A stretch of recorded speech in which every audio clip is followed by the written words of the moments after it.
भरत सरीस को राम स्नेही, जग जपि राम राम जपि जेहि।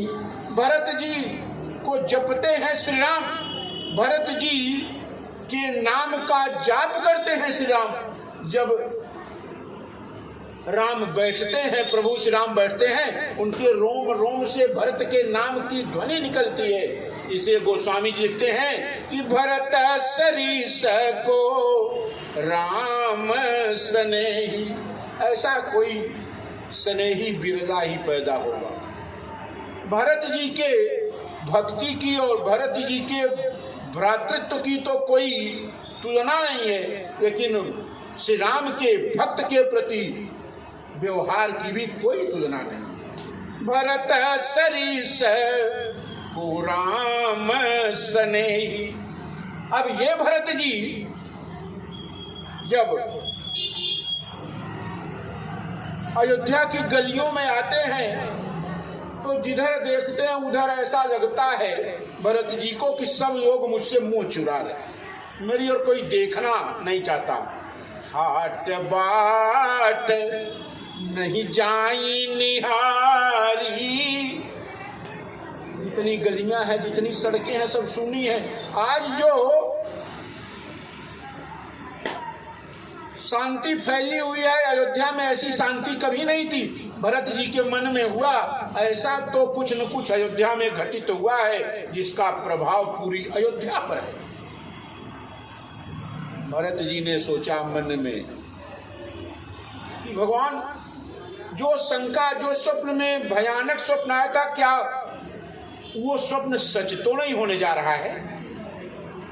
और भरत जी ने क्या देखा कि खरसियार बोलहि प्रतिकूला। अयोध्या की पूरी व्यवस्था समाप्त हो गई है, पूरी व्यवस्था चौपट हो गई है। खरसियार बोले प्रतिकूला, और सुनी सुनी होई भरत मन सूला। भरत जी के मन में बड़ा कष्ट है। भरत जी देखते हैं, जिधर देखते उधर लोग भरत जी की तरफ से मुंह मोड़ते। आज भरत अयोध्या में अभिशापित महसूस कर रहे हैं। ध्यान दीजिए, जो राम का नहीं वो किसी काम का नहीं।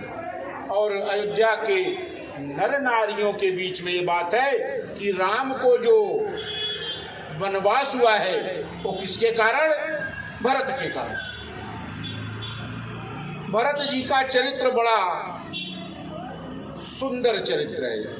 अयोध्या कांड का आधा प्रसंग, आधा कांड गोस्वामी जी ने भरत जी के नाम किया है। और अब 4-6 दिन मैं इस प्रसंग पर ही रहूंगा। इतना सुंदर चरित्र शायद कोई नहीं है मानस में।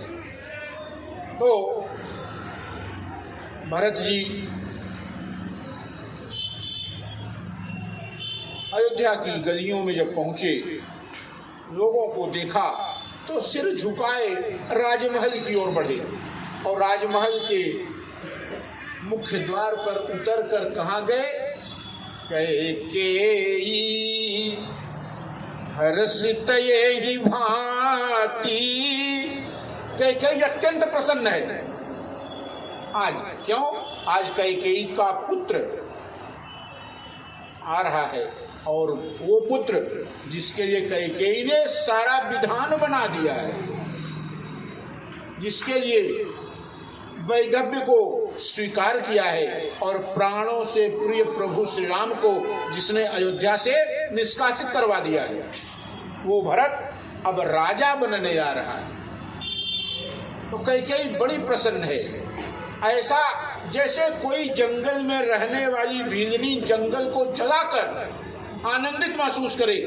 आज कैकेयी की दशा वही है कि पूरी अयोध्या का सत्यानाश करके कैकेयी अत्यंत प्रसन्न है।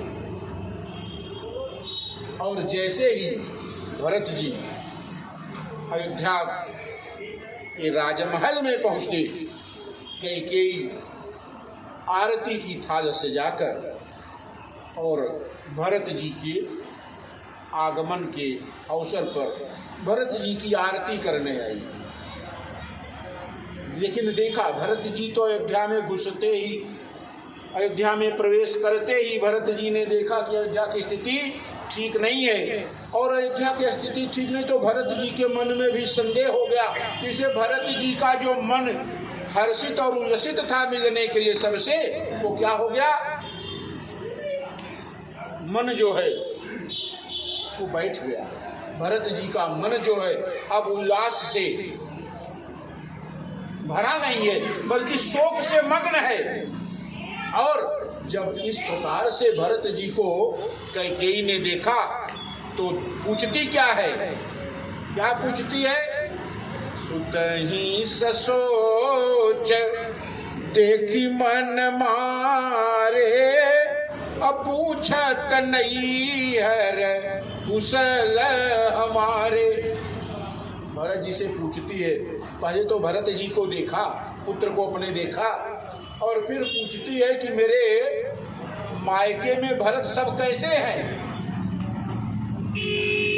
अयोध्या की दुर्दशा करके कैकेयी किसका हालचाल पूछती है, पूछत नहीं हर कुशल हमारे। मेरे मायके में सब कुशल तो है। भरत जी ने सबकी कुशल क्षेम बड़े विस्तार से बताकर और फिर अपने कुल की बात पूछी। माँ, राजमहल में बड़ा सूनापन है, क्या बात है, पिताजी महाराज कहाँ हैं, मेरी माताएं और माताएं यानी माँ कौशल्या और माँ सुमित्रा कहाँ हैं, मेरे प्राणों से प्रिय दोनों भाई राम लक्ष्मण और प्रिय भाभी जानकी कहाँ हैं। भरत जी ने जब इस प्रकार के प्रश्न किए तब कैकेयी कहती है कि सबसे मुलाकात होगी, अभी सबसे भेंट होगी, लेकिन अभी कुछ समय के बाद। क्यों समय, पिताजी से मिलने में क्या समय, बोला पिताजी से भी मुलाकात होगी, भेंट होगी, लेकिन पहले मैं जो कहना चाहती हूँ,